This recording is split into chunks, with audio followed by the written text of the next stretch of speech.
Alors, bienvenue à l'Église chrétienne de Rosemère. J'espère que vous allez bien. C'est le souhait de l'équipe pastorale à ce que toute l'Église se porte bien. Petit rappel que nos célébrations sont présentement préenregistrées et qu'avec les dernières mesures sanitaires du gouvernement, les lieux de culte sont limités à 10 personnes. Avec le personnel qui est sur place pour enregistrer nos célébrations, il resterait donc peu de place pour accueillir plus de monde. Nous avons donc décidé de ne pas ouvrir les invitations en ligne. Selon le cours des choses, nous vous tiendrons au courant quand nous serons en mesure d'accueillir un certain nombre de personnes pour les célébrations sur place. Veuillez noter qu'après le message de la parole de notre frère Olivier qui nous apportera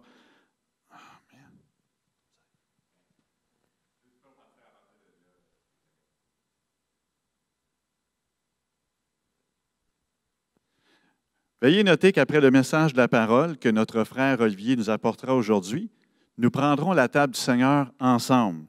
Je vous invite donc à préparer jus, vin, morceaux de pain, parce que c'est un moment important qu'on veut prendre ensemble que de se commémorer la mort de notre Seigneur Jésus-Christ. De plus, je vous apporterai une petite anecdote, une petite histoire sur une des fois que j'ai pris la table du Seigneur, un moment que je vais me souvenir toute ma vie, alors je veux vous partager ça tantôt. Je cède donc ma place à l'équipe de louanges qui seront suivis d'Olivier pour l'enseignement et je vous reviens pour la table du Seigneur. Bonne célébration. Béni soit le nom du Seigneur, car il est digne de louange et d'honneur. D'un seul cœur, élevons vers lui des mains pures ce matin. Chantons, béni soit le nom du Seigneur. Béni soit le nom du Seigneur.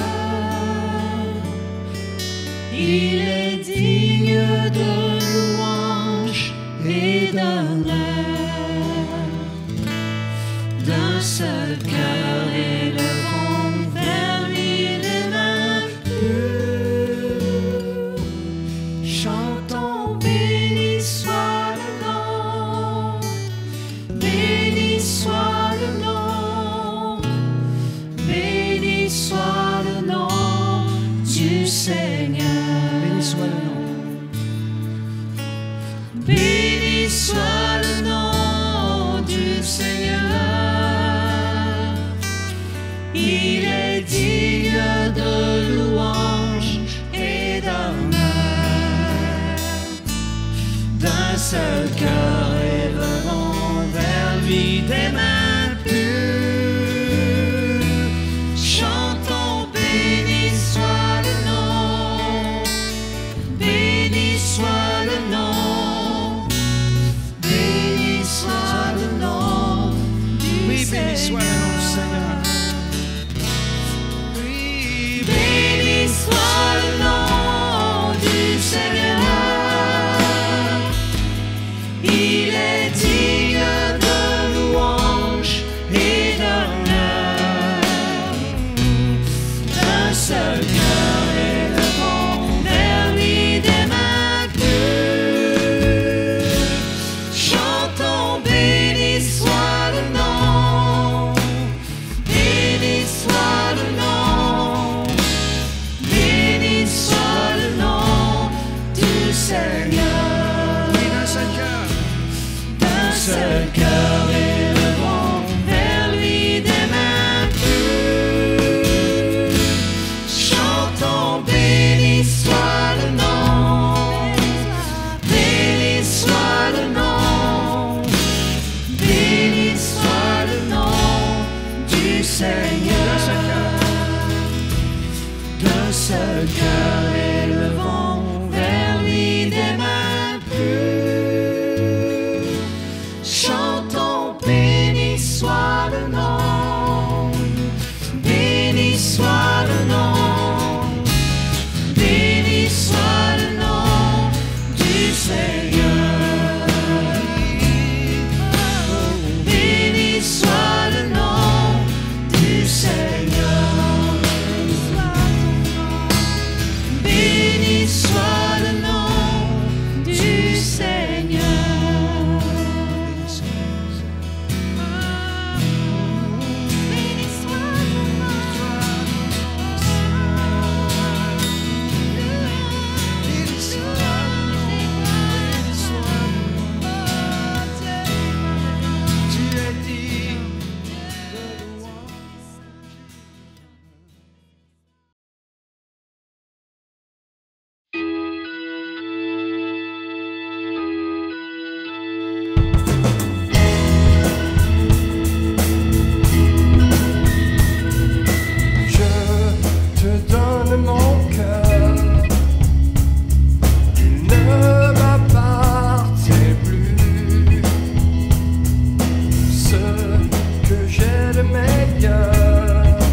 terre trembla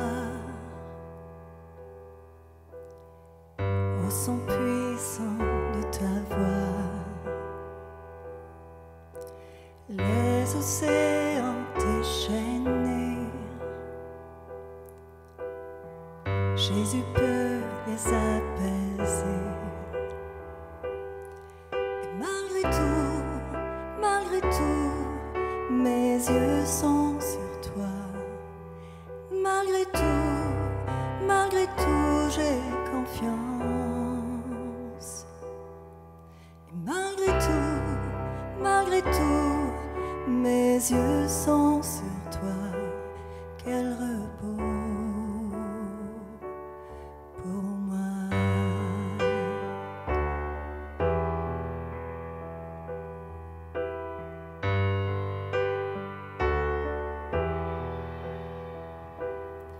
Je garderai toujours la foi devant mes plus grands combats. Tout ce qui me semble surmontable, en Jésus j'ai la victoire. Et malgré tout, mes yeux sont sur toi. Malgré tout, j'ai confiance.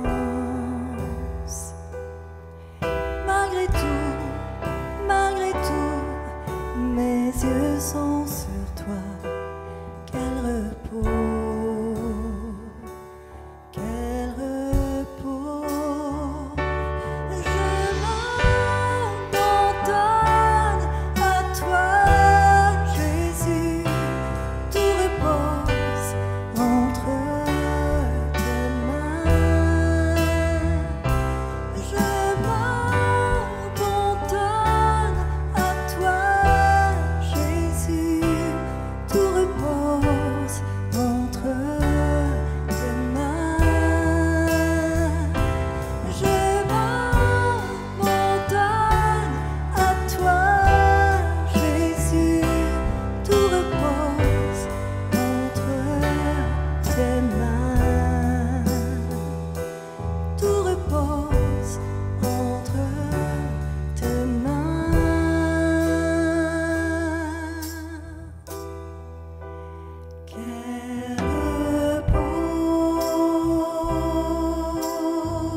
tout, j'ai confiance.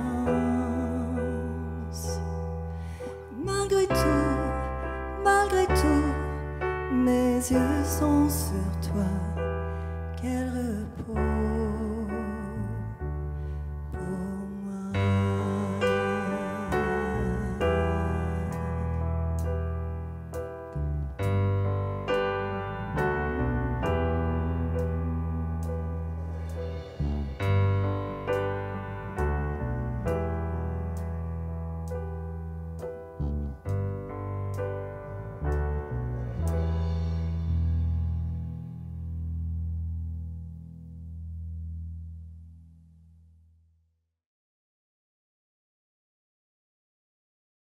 Bonjour à tous, j'espère que vous allez bien et j'espère sincèrement que vous vous portez bien. Pour ceux qui ne me connaissent pas, mon nom est Olivier Akidimana. Aujourd'hui, j'aimerais partager avec vous d'un sujet ou d'un thème qui me tient à cœur, qui me touche énormément. Je vais parler de l'amour de Dieu.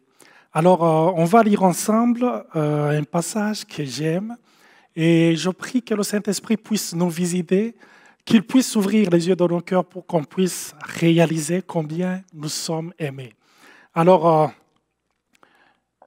on va lire ensemble, c'est dans l'évangile de Jean, chapitre 17, le verset 22 et le verset 23. « Je leur ai donné la gloire que tu m'as donnée, afin qu'ils soient un comme nous sommes un.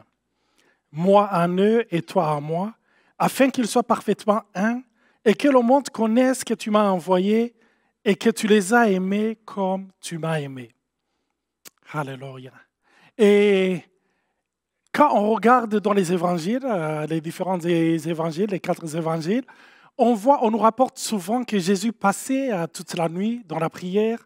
On voit que même après avoir accompli des miracles, des fois, il se retirait dans un lieu secret et là, il communiait avec son Père. Mais je me suis toujours demandé pourquoi on ne rapporte jamais le type de prière qu'il adressait à son Père.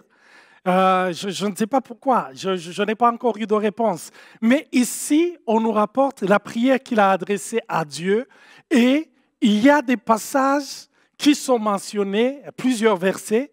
Et dans ce passage, nous voyons que d'abord, c'est comme s'il présentait son rapport à Dieu, le Père. Il dit qu'il vient de terminer le travail que Dieu lui a confié. Il dit qu'il a glorifié son nom ici sur terre. Et après, il va prier pour l'Église. Il va prier pour les gens qui ont cru en sa parole. Et petit à petit, il va prier aussi pour nous, les gens qui allaient croire par la suite. Alors, ce que j'aime ici dans le verset que nous venons de lire, c'est qu'il dit « Afin que le monde connaisse que tu les aimes comme tu m'aimes. » Ça me dépasse. Est-ce que vous êtes déjà posé cette question et se dire, est-ce que Dieu m'aime comme il aime son Fils Jésus? C'est difficile de l'appréhender, d'autant plus que quand nous nous considérons par rapport à Jésus, nous nous disons, lui, il est parfait et moi, je suis imparfait.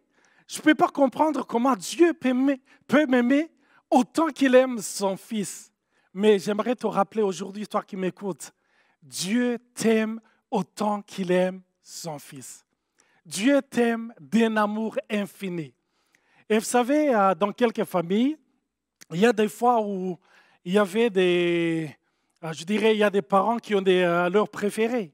On le voit notamment dans le livre, dans la Bible, dans l'Ancienne Alliance. On le voit dans le livre de Genèse. On voit que Jacob, il avait 12 garçons, mais il avait son préféré qui était Joseph. Et il lui a donné une robe à plusieurs couleurs. On voyait qu'il le favorisait quelque part. Et c'est ce qui a suscité la jalousie de la part de ses frères. Je le vois aussi avec mes enfants.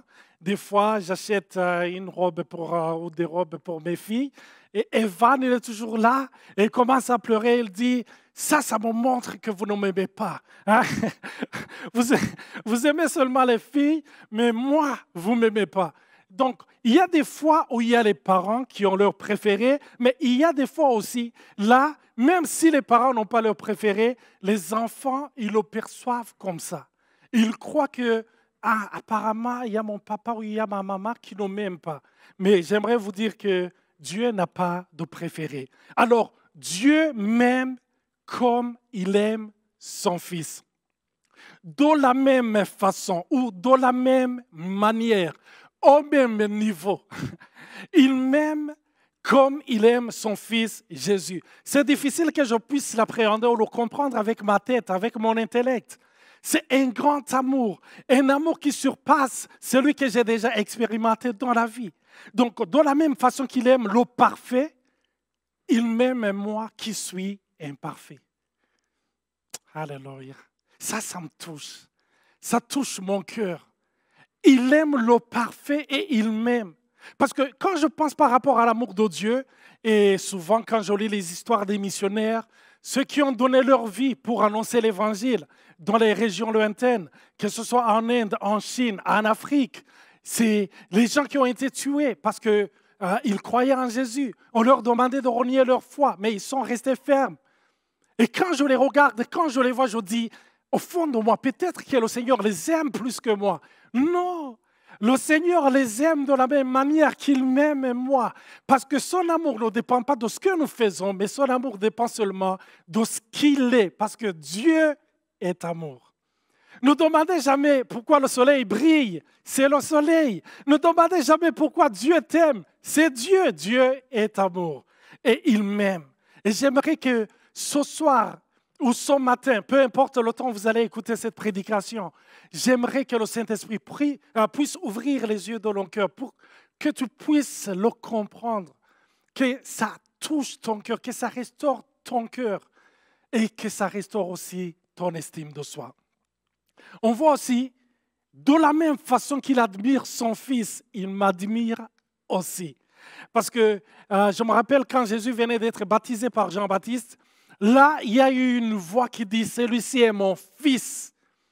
Celui-ci est mon Fils bien-aimé, en qui je trouve mon plaisir. » Et quand on lit ce passage, je me disais « Oh, j'aimerais que le Seigneur ait le même discours à mon égard. » Mais j'aimerais vous dire, quand Dieu nous regarde, il voit en nous son Fils. Et la raison pour laquelle il t'admire, ce n'est pas par rapport à ce que tu fais ou ne fais pas, mais c'est par rapport au fait que tu as cru en Jésus. Et rappelez-vous, la parole de Dieu nous dit, nous sommes le corps de Christ. Si je dis que j'aime Nathalie, si je dis que j'aime mes enfants, je ne peux pas dire si j'aime seulement leur tête.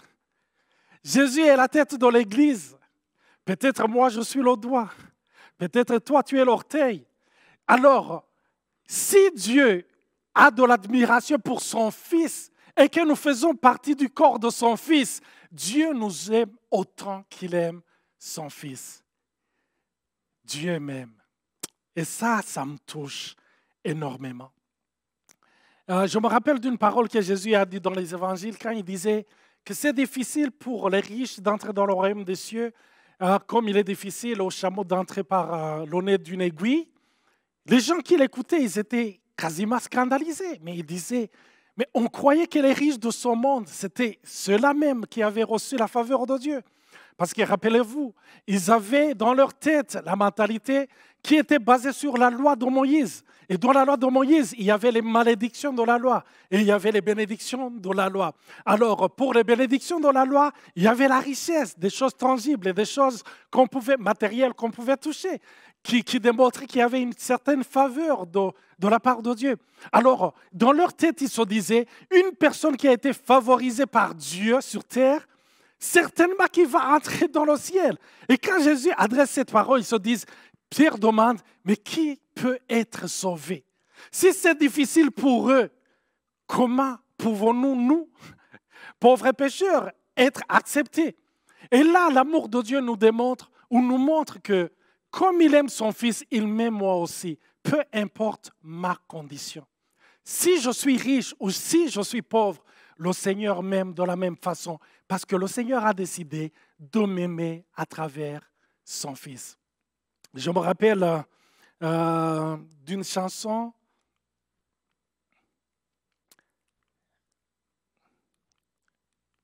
C'est une chanson qu'on chantait chez nous dans notre langue maternelle.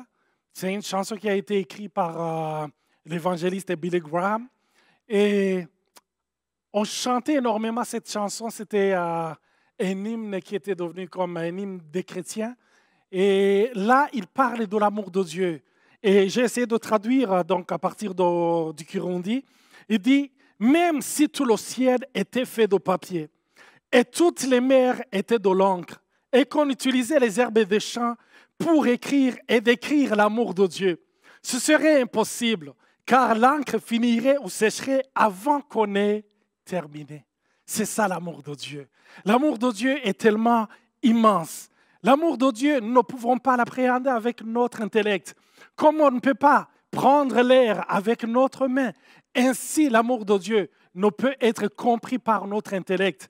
Et Jésus, un jour, il a crié, il a dit, « Je te bénis Dieu parce que tu as caché ces choses aux sages de ce monde et que tu les as révélées aux petits de ce monde. » Ce n'est pas de la logique, ce n'est pas la philosophie, mais c'est une grâce que le Seigneur nous accorde pour qu'on puisse comprendre cet amour de Dieu, cet amour qui nous touche. Je me rappelle quand on était enfant, on essaie de jouer au jeu qui va attraper l'ombre, son ombre. Alors on essayait d'attraper notre ombre, mais c'était difficile parce que quand on bougeait, l'ombre bougeait. Et après on a changé, on dit, il faut qu'on essaie d'attraper l'ombre de ton ami. Hein? Alors on jouait, on essayait, il fuyait. Et c'est la même chose avec l'amour de Dieu. Quand on essaie de le tenir, de le comprendre avec notre intellect, ça nous échappe toujours. C'est pour cela qu'on a tellement besoin d'avoir cette révélation de la part de Dieu. Et ce que j'aime dans la parole de Dieu, quand elle est prêchée comme ça, le Saint-Esprit, il fait son travail. Il touche les cœurs, il convainc les cœurs. Même les cœurs durs, il les touche. Et il y a quelqu'un qui comparait l'amour de Dieu avec de l'eau. L'eau, si on la considère comme ça, elle n'est pas forte, ce n'est pas quelque chose de solide. Mais une goutte qui tombe chaque jour peut briser une pierre. C'est la même chose avec l'amour de Dieu. C'est pour cela que j'aimerais vous encourager. Ne vous découragez jamais de prêcher ou de parler de l'amour de Dieu tout autour de vous. Parce que c'est une goutte qui s'ajoute à l'autre goutte qu'ils ont reçue hier et qui va pénétrer leur cœur et ils vont être touchés.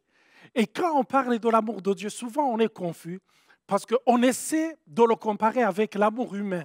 Parce que si on écoute à la radio ou qu'on regarde à la télévision, il y a beaucoup de chansons qui parlent de l'amour. On parle de l'amour dans les lettres, on parle de l'amour ici et là. Chaque jour, on entend ce mot amour. Et même entre nous, quand on parle, par exemple pour moi, j'aime beaucoup le soccer. J'aime énormément le soccer. Et Nathalie, elle le sait, quand je regarde le match de football, le soccer, ah là là là là, je suis passionné. Des fois, on dirait que je suis sur le terrain. Hein? Mes nerfs sont tendus, je suis là. Ah, toi, qu'est-ce que tu as fait? Alors, quand je parle de l'amour que je porte donc au soccer, tu pourrais être confus parce qu'en même temps, je dis que j'aime ma fille, j'aime mes filles, j'aime mon fils, j'aime Nathalie. Et après ça, je dis que j'aime le poulet.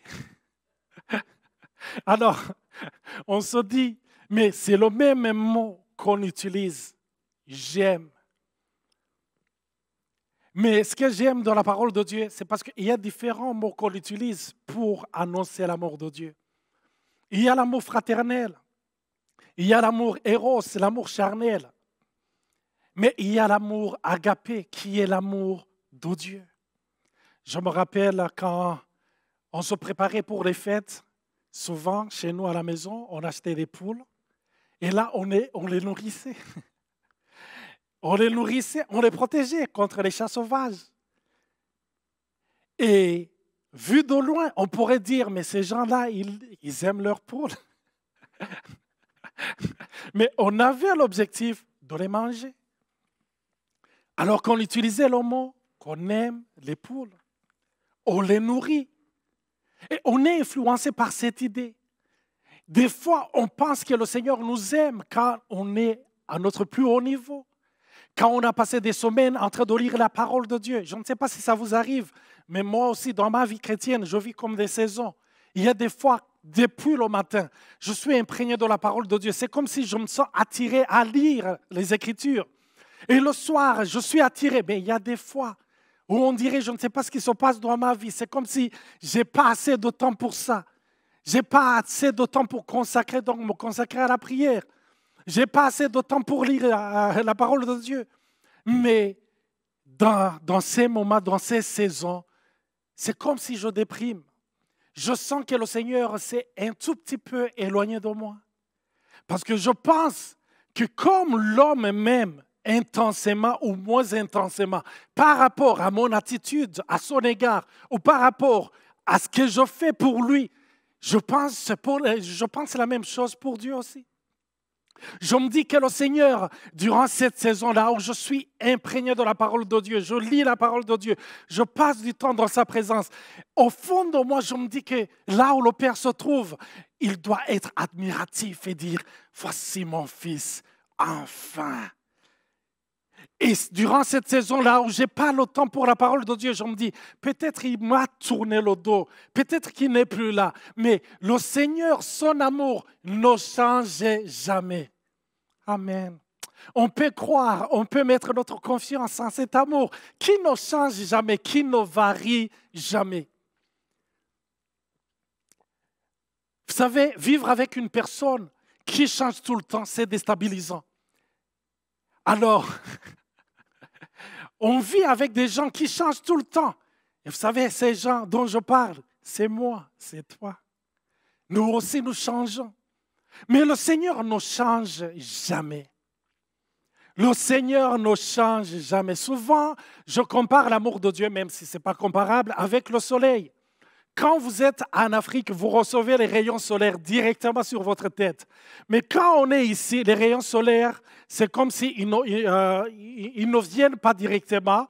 On les reçoit, mais ils ne sont pas aussi chargés comme les gens qui se trouvent sur l'équateur. L'amour de Dieu, il est tout le temps le même. Mais on peut s'en éloigner, mais ce n'est pas l'amour de Dieu qui s'est éloigné. On peut se fermer à cet amour, mais Dieu ne ferme jamais son cœur d'amour. Son amour est toujours là. Il est toujours là pour nous parce qu'il nous aime. Alors, si tu dois garder quelque chose de son message, garde l'amour de Dieu est là et inconditionnel. Il est là et il est pour toi. Et vous savez, ce que j'aime aussi avec l'amour de Dieu, c'est que il ne commence pas le jour où nous avons commencé à nous intéresser à lui. Des fois, nous croyons que l'amour de Dieu a commencé à se manifester le jour où nous avons pris la décision de le suivre. Non, l'amour de Dieu a commencé longtemps avant. J'ai parlé de l'amour de Dieu qui n'augmente pas, qui ne diminue pas. C'est à moi de recevoir son amour. Peu importe le récipient que je lui présente, il le remplit toujours. Son amour est toujours là. C'est un amour que j'ai appelé, c'est un amour super-glue, super collant. Et dans Romains chapitre 8, verset 35, il y a Paul qui dit, je reste convaincu, je suis convaincu que rien ne peut me séparer de l'amour de Dieu. Il n'y a rien qui peut me détacher de l'amour de Dieu. Et j'aimerais te le rappeler, il n'y a rien qui peut te séparer de l'amour de Dieu. C'est un amour qui est parfait.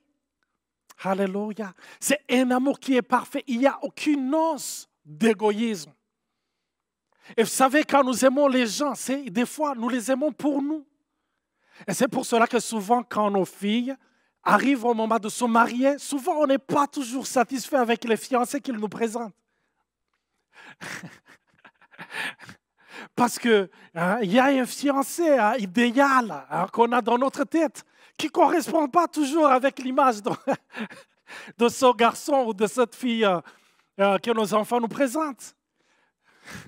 On aimerait prolonger notre vie dans la vie de nos enfants. Il y a un peu de nous dans cet amour que nous avons les uns pour les autres. L'amour de l'homme, c'est cet amour qui te dit « Je t'aimerai toujours jusqu'à la fin des temps ». Et 2 semaines après, les choses ont changé. Mais l'amour de Dieu est éternel. J'aime dans le passage de, je pense c'est Jérémie 31, verset 3, quand Dieu lui dit, oui, tu as bien saisi, mon amour pour toi est éternel. L'amour de Dieu est éternel. Vous savez, on peut aimer les gens. Je me rappelle, l'année passée, j'ai reçu une mauvaise nouvelle. C'est une ancienne collègue. Je dirais, elle m'a complexé. L'amour qu'elle portait à son fils, elle m'a complexé parce que je me disais, je ne peux pas la matcher. Elle est à une hauteur, à un niveau là, elle aimait tellement son fils. Chaque fois qu'elle parlait, durant la journée, elle pouvait nous parler de son fils durant des heures. Et j'ai entendu qu'elle est morte l'année passée. Et quand on m'a annoncé ça, j'ai pensé directement à son fils. Je me suis dit, comment va-t-il s'en sortir? Et là, directement, je pense à l'amour de Dieu. L'amour de Dieu qui est éternel. Dieu ne meurt pas. Il est toujours là. Et l'amour de Dieu peut nous atteindre, peu importe là où nous nous trouvons. J'aimerais vous dire, le Dieu que j'ai rencontré au Canada, c'est le même que j'avais rencontré au Burundi. Il ne m'a pas appelé quand je suis arrivé ici pour me dire, mais pourquoi tu m'as laissé au Burundi? Non, il est tout le temps là. Il me rencontre dans les vallées de ma vie. Il me rencontre sur les montagnes de ma vie. Il est toujours là, il est toujours présent. J'aime son amour. Son amour me touche. Alléluia. Et souvent, quand on parle de l'amour de Dieu,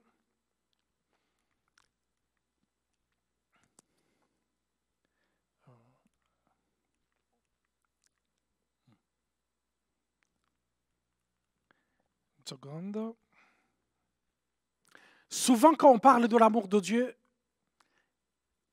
nous avons tendance à l'opposer à la justice de Dieu. C'est comme si on dit, vous savez, Dieu est amour, mais n'oubliez pas qu'il est aussi juste. Mais j'aimerais vous dire, il n'y a jamais opposition dans les caractéristiques de Dieu. Quand on dit Dieu est amour, ça ne signifie pas que d'un côté il est amour et d'un autre, Dieu est juste. L'amour de Dieu, la justice de Dieu, ça représente et même Dieu. Et je regardais quelques définitions par rapport à la justice. Au sens large, je dirais c'est la condition acceptable par Dieu. Je dirais c'est le standard divin. Et on définit aussi la justice comme le chemin pour atteindre un état approuvé par Dieu. Et dans ce sens-là, on parle de l'intégrité, on parle de la vertu, on parle de la pureté divine, on parle des pensées et des actions qui sont correctes. Mais aussi, il y a le sens plus étroit. Là, on parle de la justice comme ce qui donne à chacun, ou la justice qui donne à chacun ce qui lui est dû. Quand on commet une infraction, il y a toujours une sanction qui va avec. Ça, je dirais, c'est une facette aussi de la justice. Alors, quand on parle de la justice de Dieu, toutes ces facettes se regroupent dans sa justice. Et j'ai pris quelques versets. On voit dans Jérémie 22, verset 3, « Ainsi parle l'Éternel, pratiquez la justice et l'équité, délivrez l'opprimé des mains de l'oppresseur, ne maltraitez pas l'étranger, l'orphelin et la veuve, n'usez pas de violence et ne répandez point de sang innocent dans ce lieu. » Ici, on parle plus de justice sociale. Parce que souvent, on a tendance à fermer les yeux quand il y a une injustice qui se commet tout auprès de nous. Alors Dieu dit, pratiquez la justice. Et là, quand il parle de cette justice, c'est la justice qu'on peut voir, je dirais, dans les différents niveaux de notre vie sociétale. Pratiquez la justice et l'équité, délivrez l'opprimé. Si vous avez l'opportunité, délivrez l'opprimé. Ne maltraitez pas l'étranger. Et quand on parle de l'étranger, ce n'est pas quelqu'un qui est venu seulement dans notre pays, mais on peut parler de l'étranger parce que souvent l'étranger, c'est celui qui utilise un langage qui n'est pas le nôtre, qui a une autre culture. Et quand on parle de l'étranger, pour nous les chrétiens, qui sont les étrangers, c'est ceux qui ne croient pas comme nous. Il ne faut pas les maltraiter. Je me rappelle quand je venais de recevoir le Seigneur durant les premiers mois, rempli d'orgueil, je croyais que je connaissais. Alors, le langage que j'utilisais pour décrire les gens qui n'avaient pas encore reçu le Seigneur dans leur vie, ah là là, c'était déplorable. Ne maltraitez pas l'étranger, l'orphelin et la veuve. À cette époque, quand Jérémie écrivait ça. Quand il y avait une veuve, Nathalie en a parlé dans sa prêche, c'était quelqu'un qui était maltraité, et surtout s'il n'avait pas de fils pour prendre la relève de son père. C'était difficile. Et Jésus dit, et dans cette parole plutôt, le prophète Jérémie, en parlant par la bouche de Dieu, ici, ainsi parle l'Éternel, ne maltraitez pas l'orphelin et la veuve. On parle de la justice sociale, et dans Isaïe, c'est la même chose qui revient. Apprenez à bien faire, cherchez la justice, défendez les opprimés. Prenez la cause de l'orphelin, plaidez la cause de la veuve. Ça, je dirais, c'est du côté social. Mais il y a le côté aussi, je dirais, légal, spirituel, par rapport à notre infraction, par rapport à notre péché. La parole de Dieu nous dit dans 2 Corinthiens chapitre 5, verset 21, « C'est lui qui n'a point connu le péché. Il l'a fait devenir péché pour nous, afin que nous devenions en lui justice de Dieu. » Dieu n'a pas tourné les yeux par rapport à notre péché. Il n'a pas dit, je vous aime alors pour votre péché. Non, j'oublie ça. Non, Dieu a puni notre péché. Dieu a puni sur la croix notre péché. Et quand on parle de la justice de Dieu, on voit que cette justice s'est manifestée par la condamnation de son Fils. Et on va le voir dans Romains 3, verset 25 jusqu'au verset 26. C'est lui que Dieu a destiné par son sang à être, pour ceux qui croiraient, victime propitiatoire, afin de montrer sa justice, parce qu'il avait laissé impunis les péchés commis auparavant, au temps de sa patience, afin, dis-je, de montrer sa justice, afin de montrer sa justice dans le temps présent, de manière à être juste, tout en justifiant celui qui a la foi en Jésus. Et c'est pour cela que je vous dis, on ne peut pas opposer la justice de Dieu avec l'amour de Dieu. Parce que l'amour de Dieu, si on peut appeler l'amour ultime de Dieu, s'est manifesté sur la croix. Parce que dans Romains, la parole de Dieu nous dit, Dieu a prouvé son amour en ce qu'il nous a aimés, tandis que nous étions encore des pécheurs. Quand Jésus était sur la croix, je vois que chaque goutte qui tombe sur terre, c'est une goutte qui nous dit, je t'aime mon fils, je t'aime ma fille, je subis tout ça pour toi. Dieu n'a pas fermé ses yeux par rapport à mes péchés, mais il les a condamnés. Mais dans son amour ultime, il ne les a pas condamnés en moi, il les a condamnés en son fils. Et ce que j'aime aussi, c'est un cours qu'on a suivi à mon école biblique sur la substitution. Jésus qui prend ma place et la parole de Dieu qui dit « J'ai été crucifié avec Christ ». Essayez d'imaginer. Dans son amour, Dieu n'a pas seulement condamné le péché en Jésus, mais Jésus s'est substitué à moi. Et dans la pensée de Dieu, quand Jésus mourait, je mourrais avec lui. En d'autres termes, j'ai été déjà condamné. Et c'est pour cela que la parole de Dieu me dit, il n'y a plus de condamnation pour ceux qui sont en Jésus-Christ. Oh, quel amour! L'amour de Dieu, qu'on ne peut pas saisir avec notre intellect. C'est pour cela que Jésus disait, il vous est avantageux que je m'en aille. Si je ne m'en vais pas, vous n'aurez pas le Saint-Esprit. Parce que quand le Saint-Esprit vient, les paroles qu'on parle, ce ne sont pas seulement les alphabets des lettres qu'on essaie de mettre ensemble, mais ça devient une puissance qui touche les cœurs. Alléluia. J'espère que vous êtes touchés ce matin par cet amour, l'immensité de l'amour de Dieu. Et j'ai écrit une phrase, la croix nous montre la gravité de mon péché ou de notre péché, mais aussi l'immensité de son amour. Oh, quel amour! L'amour de Dieu, puissant. L'amour de Dieu qui se renouvelle chaque matin. Et la question que je me pose dans ma vie de tous les jours, comment cet amour peut-il m'aider? On peut avoir l'assurance en toutes choses. Dieu m'aime. Je me rappelle d'une histoire que j'ai lue, c'était durant la Deuxième Guerre mondiale. C'était en Angleterre, à Londres. Il y avait les avions allemands qui venaient et qui bombardaient la ville. Et ils avaient des cachettes au sous-sol. Et chaque fois qu'il y avait donc des avions qui venaient, il y avait comme une sorte d'alarme. Et les gens y allaient pour se cacher plutôt dans leurs cachettes. Et il y avait une vieille femme qui n'y allait plus. Ça faisait un bout de temps, on ne la voyait plus. Alors on s'est dit peut-être qu'elle est morte durant les bombardements. Et un jour, après la guerre, on la voit déambuler là, marcher dans la ville. Et là, quelqu'un s'approche et lui dit, mais on croyait que tu étais morte. Elle dit, non, mon fils, je suis toujours vivant. Et il dit, mais durant les bombardements, où es-tu passé? Est-ce que tu as trouvé chez toi une autre cachette? Parce qu'on ne te voyait plus avec nous. Elle a dit, non, je restais à la maison. Mais tu restais à la maison alors qu'il y avait les bombardements? Elle a dit, oui, mais tu sais, il y a une parole que j'ai lue. J'ai lu la parole dans Psaume qui dit, celui qui veille sur Israël, il ne sommeille point ni ne dort.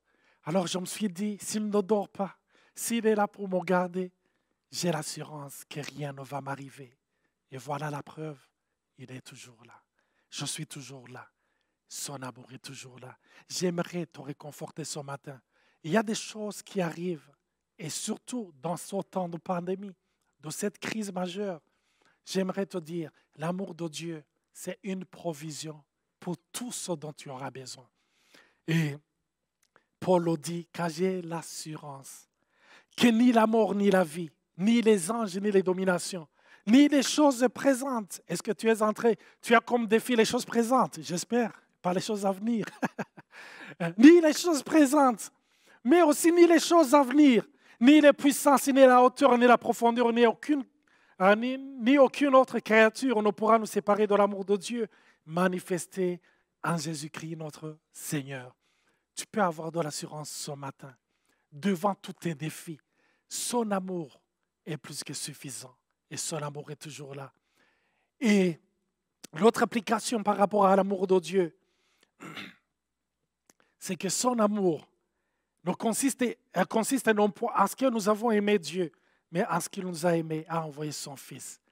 Alors, par rapport à la vie de tous les jours, j'aimerais te dire la parole que Jésus a dit à ceux qui l'écoutaient, toi aussi, va et fais de même. Aime les gens qui ne le méritent pas. Aime ces gens-là qui ne le méritent pas. Aimer, c'est un verbe utilisé souvent à la voix active. Aimer notre prochain doit être un style de vie. On doit aimer les gens qui sont tout autour de nous. Et Jésus a dit, si vous aimez les uns les autres, c'est là où le monde verra que vous êtes réellement mes disciples. Pas si nous récitons plusieurs versets, mais si vous vous aimez. Vous savez, j'ai aimé une parole qui dit, on peut donner sans aimer, mais on ne peut pas aimer sans donner. L'amour donne et l'amour se donne. Et concrètement, j'aime Éphésiens 4, verset 1 jusqu'au verset 4. C'est un verset, plusieurs versets qu'on a partagés dans le groupe d'hommes et qui m'a vraiment touché. Je vous exhorte donc, moi le prisonnier dans le Seigneur, à marcher d'une manière digne de la vocation qui vous a été adressée, en toute humilité et douceur, avec patience, vous supportant les uns les autres avec amour, vous efforçant de conserver l'unité de la paix par le lien, l'unité de paix par le lien de la paix. Et concrètement, je vous exhorte donc, moi le prisonnier, à marcher d'une manière digne de la vocation qui vous a été adressée, en toute humilité. J'essaie de voir quelques définitions. Souvent, quand on cherche les définitions, on entre en profondeur pour comprendre mieux la parole qui nous est adressée. En toute humilité. Et l'humilité, ça vient du mot, c'est comme la terre, humus. Et c'est un sentiment d'insuffisance. C'est quand tu reconnais tes limites. Quand je regarde sur Facebook les échanges et les commentaires, on dirait que tout le monde est devenu expert. Personne ne reconnaît plus ses limites. Mais l'humilité nous rappelle que nous n'avons pas à notre possession toute la science. Nous n'avons pas à notre possession toute la puissance. Nous ne connaissons pas tout comme Dieu. Et quand on le réalise, on devient plus humble. Et douceur. Et souvent, le mot douceur, on l'utilise par rapport aux choses qui touchent les sens, le parfum qui est doux, ou quand on parle du repas, aimer qui est doux. Hein? Donc, ça touche les sens. Et j'aime cette parole quand il est utilisé dans Philippiens, quand on dit que votre douceur soit connue de tous, car le Seigneur revient bientôt. Que votre douceur soit connue de tous. La douceur, c'est le langage qui est compris par tout le monde. Des fois, on considère la douceur comme la faiblesse, mais la douceur touche les gens. Soyons doux. Et avec patience. Et j'ai aimé une des explications de la patience, c'est celui qui est lent à se venger. Celui qui est lent à se venger. Et j'ai aimé une autre définition de la patience. La patience, ça m'a tellement touché. La patience, ce n'est pas l'art d'attendre, mais c'est l'art d'attendre avec une bonne attitude. Parce qu'attendre, tu attendras. Si je te dis que j'arrive à 10 heures et que j'arrive à 11 heures, tu es obligé d'attendre, surtout quand tu as tellement besoin de moi. Donc, je peux venir et te dire, merci d'avoir été patient. Alors que tu m'as maudit dans ta tête. Mais la patience, c'est attendre avec une bonne attitude. Vous supporter, c'est porter sur soi un poids qui est un peu lourd. Et vous savez, des fois, on dit, ah, cette personne est vraiment lourde. Il est lourd. C'est pour cela que la parole a glissé. Supportez-vous les uns et les autres. Vous efforçant. Il y a un sentiment d'urgence. Il faut avoir hâte. J'ai hâte de conserver l'unité de la paix. Alléluia. Aujourd'hui, j'aimerais vous dire, le monde a faim. Le monde a soif d'être aimé. Il y a des enfants qui ont grandi dans des foyers dysfonctionnels, qui ont été blessés au plus profond d'eux. Et quand vous les rencontrez, des fois, ils sont durs avec vous. Et vous vous dites, mais pourquoi il réagit de telle manière? Mais vous savez, on ne peut donner que ce qu'on a reçu. Cette personne est en train de te donner ce qu'il a reçu, ce qu'elle a reçu. C'est à toi de lui donner aussi ce que tu as reçu, l'amour de Dieu. Alors, je termine par cette histoire des louches. C'est une histoire que j'ai entendue. C'est une personne qui a été invitée dans une famille. Et là, quand arrive le moment de passer à table, il voit que les louches qu'on utilise étaient trop longues. Alors, il se dit, mais comment vais-je faire? Mais comme on vit dans une ère, dans une période là, où dire que je ne sais pas, tu parais comme ridicule, alors tu essaies de faire semblant que tu connais, que tu sais alors que tu ne sais pas. Il a essayé d'utiliser ça. Alors, il prenait la louche, il allait dans le plat, il prenait la sauce et il la versait partout. Parce que le temps qu'il ramène ça sur son assiette, il la mettait partout. Et tout le monde s'est tué autour de la table. Mais après, quand il voyait les dégâts qu'il a causés, il s'est tourné, il a été assez humble pour poser la question. Il a dit, mais comment utilisez-vous ces louches? Et là, le père de la famille lui a dit, on a conçu ces louches de telle manière que personne ne se sert lui-même. Chacun sert la personne qui se trouve devant lui. Alors il a dit, waouh, je comprends. Et j'aimerais vous rappeler, vous qui m'écoutez, les louches du royaume, elles sont longues pour ne pas nous servir nous-mêmes, mais pour servir nos voisins, nos frères et sœurs. Que Dieu vous bénisse. J'aimerais terminer en priant. Merci, Papa, pour cet amour que tu nous communiques ce matin. Merci de nous rappeler que tu nous aimes comme tu aimes ton Fils. Saint-Esprit, touche nos cœurs. Rappelle-nous profondément cet amour inconditionnel, cet amour parfait, cet amour éternel, cet amour qui ne varie jamais. Merci de nous toucher. Et merci de faire de nous des instruments qui répandent cet amour tout autour de nous. Je te le demande, Papa, au nom de Jésus. Amen. Je vous souhaite une bonne semaine. Que Dieu vous bénisse. Bye.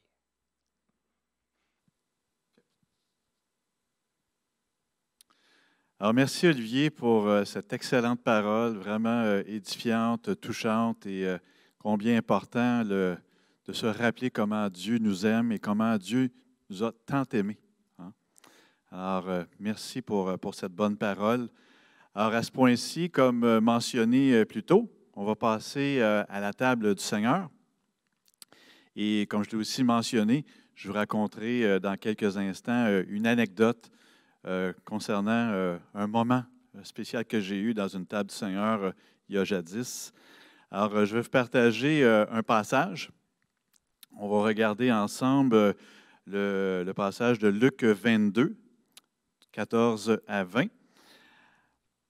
Alors, je vais lire pour vous. Alors, l'heure venue, il se mit à table. Alors, Jésus se mit à table et les apôtres avec lui. Il leur dit, « J'ai vivement désiré manger cette Pâque avec vous avant de souffrir.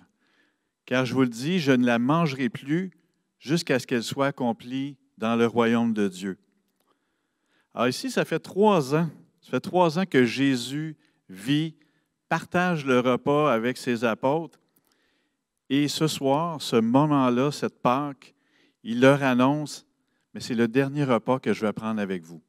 Alors on peut imaginer comment Jésus a dû être émotif, touché, d'annoncer cela à ses apôtres et comment les apôtres ont reçu cela.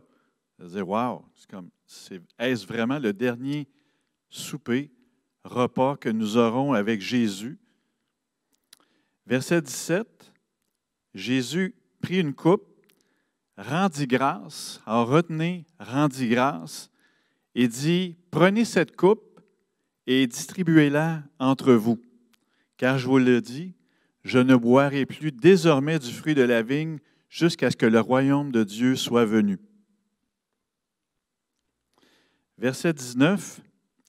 Ensuite, il prit du pain, et encore une fois, retenez cette prochaine phrase, et après avoir rendu grâce, il le rompit et leur donna en disant, « Ceci est mon corps qui est donné pour vous, faites ceci en mémoire de moi. » De même, il prit la coupe après le repas et la leur donna en disant, « Cette coupe est la nouvelle alliance en mon sang qui est répandue pour vous. » J'aimerais porter votre attention à une action que Jésus a répétée 2 fois et qu'on a spécifiée. On regardait ces 2 actions dans le verset 17 et le verset 19 qui dit « Et ayant pris une coupe et rendu grâce, il dit, prenez cette coupe et distribuez-la entre vous. » Et cette 2e fois où Jésus répète cette action, ensuite il prit du pain et après avoir rendu grâce. Alors les mots ici, rendu grâce, dans le grec est eucharistéo. Eucharistéo. On doit même le prononcer eucharistéo. Eucharistéo. Alors qu'est-ce que eucharistéo? Mais c'est être reconnaissant. C'est remercier. C'est aussi ressentir la reconnaissance. Alors Jésus, dans ces 2 moments, dans ce moment, mais dans ces 2 actions, eucharistéo, avec ses apôtres, dans ce moment tellement important et solennel. La Bible ne nous donne pas les détails des paroles d'action de grâce que Jésus aurait prononcées. Mais on peut imaginer alors que c'était le souper, le repas pascal, que Jésus a probablement et certainement rendu grâce à Dieu, remercié Dieu pour ce repas, probablement remercié Dieu pour ses amis, ses apôtres, remercier Dieu pour sa bonté, sa présence. C'est plutôt fascinant, moi je trouve ça fascinant, que Jésus, qui sait que dans les prochaines heures sera mis à mort, et malgré tout, il demeure reconnaissant et bénit Dieu. Vous savez, ces temps-ci, on vit des temps difficiles. On vit tous des épreuves. À certains degrés, l'un, à certains autres degrés, d'autres. C'est des temps qui sont difficiles. Et personnellement, cette semaine, je marchais, je prenais un temps et ça faisait quelques jours que j'étais un petit peu, et je l'avoue, j'étais plaintif. Et peut-être comme vous, peut-être vous allez répéter comme moi, je suis tanné. Seigneur, je suis tanné. Mais ça pesait sur moi. Et mes journées étaient un petit peu lourdes. Mais l'Esprit de Dieu est, comme Olivier le mentionnait, hein, de se laisser interpeller par l'Esprit de Dieu. Mais l'Esprit de Dieu m'a rappelé un passage. C'est un proverbe 50, qui dit, bien, offre-moi en sacrifice la reconnaissance et tu me glorifieras. Alors, en offrant la reconnaissance, nous glorifions Dieu. Et ce n'est pas toujours facile d'être reconnaissant quand que nous vivons des épreuves, quand il y a des temps qui sont difficiles. Et je me suis laissé interpeller par l'Esprit et j'ai commencé à dire merci à Dieu. Bien, merci Seigneur, car tu es mon sauveur. Merci au Dieu, car tu me délivres. Tu es mon refuge. Je te rends grâce, Seigneur, pour toutes tes bénédictions. Je te rends grâce pour mon épouse, pour mes enfants, pour tout ce que tu pourvois. Et puis, c'est comme si un nuage noir s'est tassé et que le soleil est venu. Et ça a été comme un remède pour moi. Alors, je suis fasciné de ce que Jésus, dans ce moment, dans ce temps où il sera mis à mort, mais demeure reconnaissant, bénit Dieu et glorifie Dieu. Je vous raconte l'anecdote. Vous savez, il y a plusieurs années, mon épouse et moi, nous avons été invités à un voyage, peut-être un endroit que vous ne connaissez pas, vous n'avez pas entendu parler, mais c'est la Corse. La Corse est une île française dans la Méditerranée. Et nous avons une amie chrétienne qui vit en Corse, dans une des villes principales de cette île, qu'on appelle l'île Beauté. Et la ville s'appelle Ajaccio. Alors, on se rend en voyage à cet endroit et bien, tout en voyageant et visitant, mais on s'est dit, bien, on va visiter l'église le temps de notre séjour là-bas. Alors, on a probablement assisté à 3-4 réunions. Et c'est toujours intéressant de voir comment nos frères, nos sœurs célèbrent Dieu selon la culture là-bas, selon leur façon. Et puis, ce premier dimanche où Christiane et moi sommes rendus à cette église, une église d'à peu près 150 personnes, il y a 2 choses qui m'ont frappé, pour ne pas dire renversé. C'était le temps de la scène et le pasteur, un bon pasteur de cette église, a pris la coupe, a rendu grâce et par la suite, cette coupe, une seule coupe, a été distribuée au travers la foule. Et la coupe, alors quelqu'un prenait la coupe et la remettait à son voisin et ainsi de suite. Et puis là, nous étions assis un petit peu plus à l'arrière, puis on se dit, bien là, la coupe va se rendre jusqu'à nous. Alors, beaucoup de lèvres auront touché cette coupe. C'est pratiquement inimaginable aujourd'hui.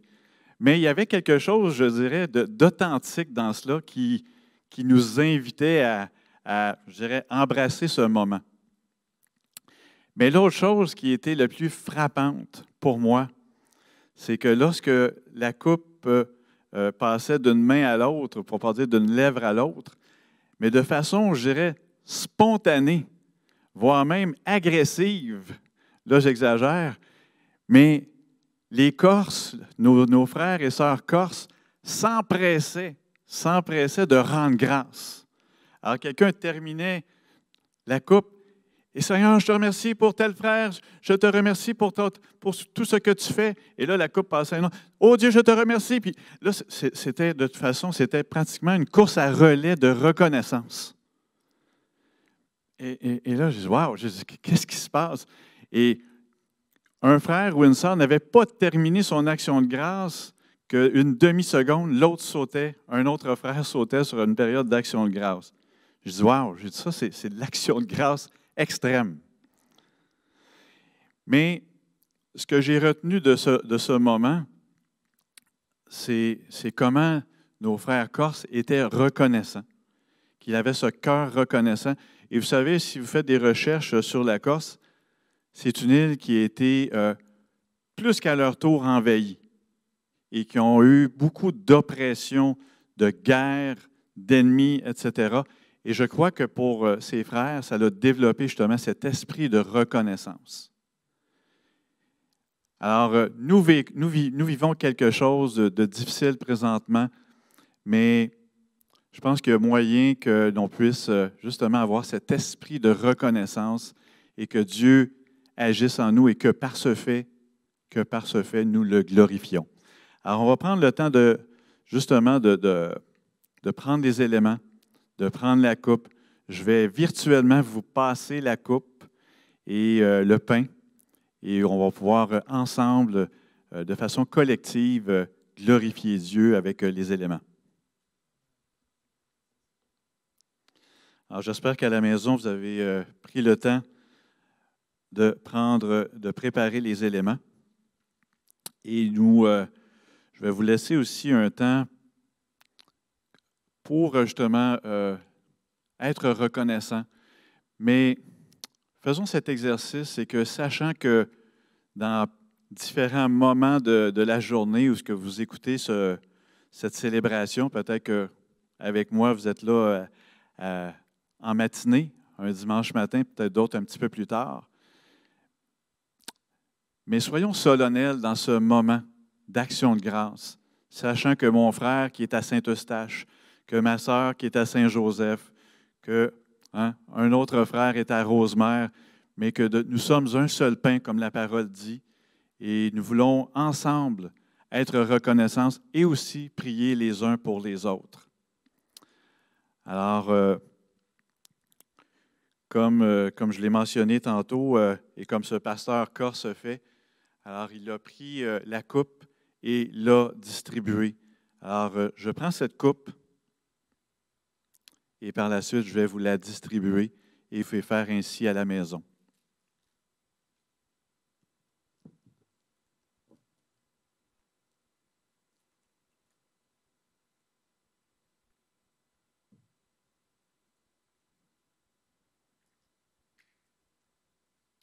Et je vais aussi prendre le pain.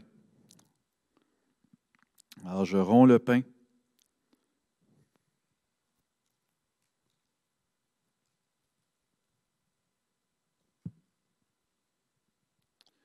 Et je vous virtuellement le distribue.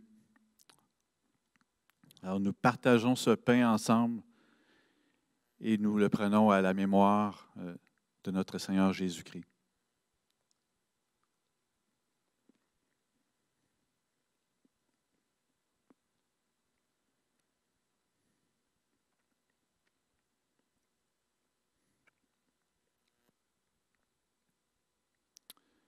Prenons ce moment de reconnaissance. Et je vous invite à un moment dans le silence. Dans le silence, mais aussi dans le secret avec Dieu. Et allons-y d'action de grâce.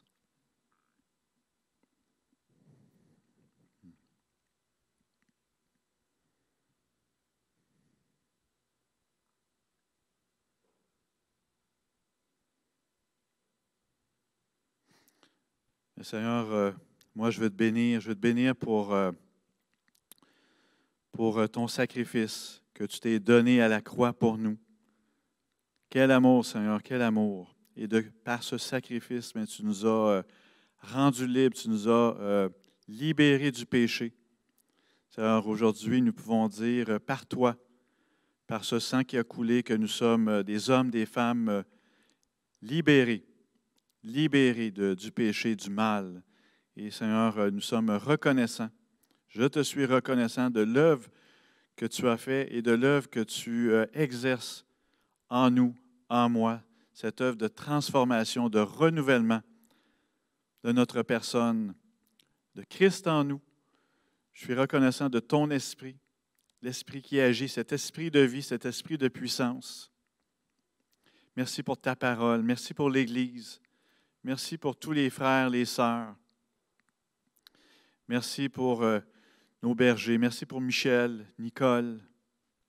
Merci pour nos gouvernements, Seigneur. Nous te les recommandons. Nous te bénissons, Seigneur, pour ce pays que tu nous donnes, cette province.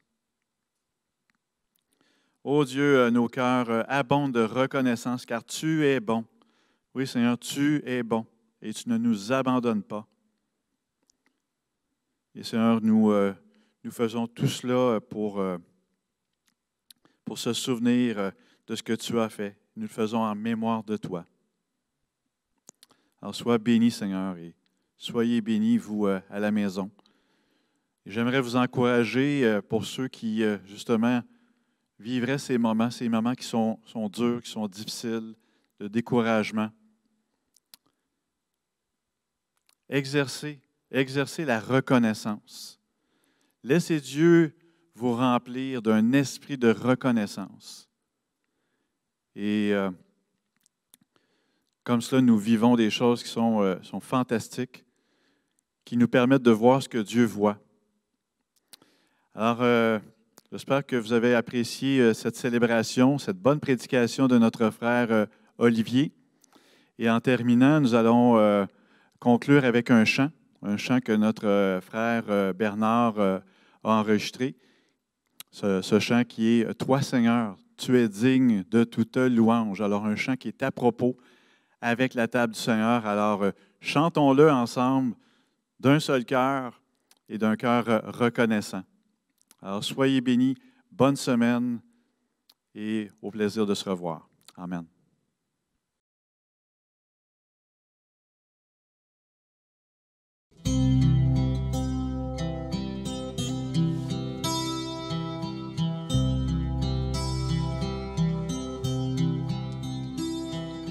C'est par la grâce que nous venons, nous nous tenons devant toi, sans le mérite des œuvres, mais par le sang de l'agneau. Tu nous appelles en ta présence, tu nous fais venir, tu nous attires en ta présence, par ta grâce nous venons. C'est par la grâce. C'est par la grâce que nous venons, nous nous tenons devant toi, sans le mérite des œuvres, mais par le sang de l'agneau. Tu nous appelles en ta présence, tu nous fais venir, tu nous attires en ta présence, par ta grâce nous venons.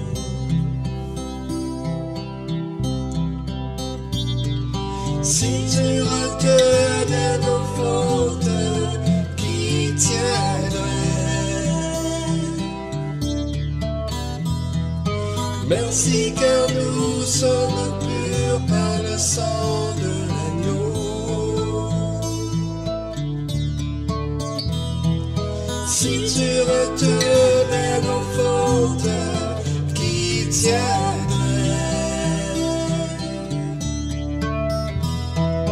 Merci car nous sommes purs par le sang de l'agneau.